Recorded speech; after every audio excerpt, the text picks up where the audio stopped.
ډاکټر صاحب ولسمشر محمد اشرف غني یو تازه پیغام. ښاغلی غني ویل له پاکستان څخه د غچ اخیستلو مخالف نه یم، خو له باید احساساتو کار واخیستل شي.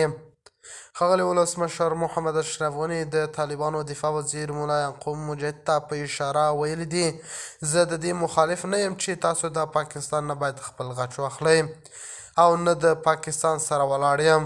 زه تاسو ته دا وایم باید د احساساتو څخه کار وانخلئ، له منطق او عقل څخه باید کار واخیستل شي تر څو پاکستان موږ لا ضعیفه کړو او لا یې وسوځوو.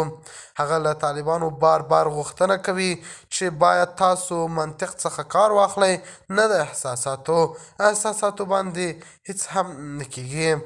د خرابات ټي وي چینل درنو لیدونکو سلام، ستړي مشئ، وخت مو بخیر. هیله لرم چې جوړ او روغ به یې په سر کې یادونه کوم. که خرابات ټي وي چینل مو نوي سبسکرایب کړی، په درنښت سره خرابات ټي وي چینل سبسکرایب کړئ.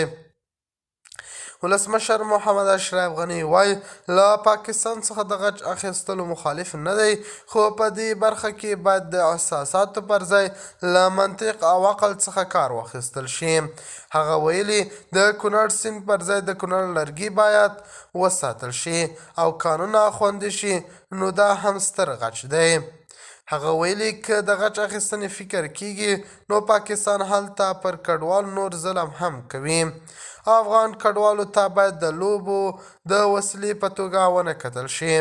ښاغلی ولسمشر محمد اشرف غني د طالبانو څخه بار بار غوښتنه کوي چې تاسو باید خپل احساسات کنټرول کړئ او د عقل څخه کار واخلئ.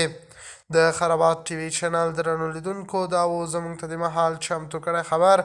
د نورو مهمو خبرونو لپاره خرابات ټي وي چینل په درنښت سره سبسکرایب کړئ. الله په امان، تر بیا خیر چارې.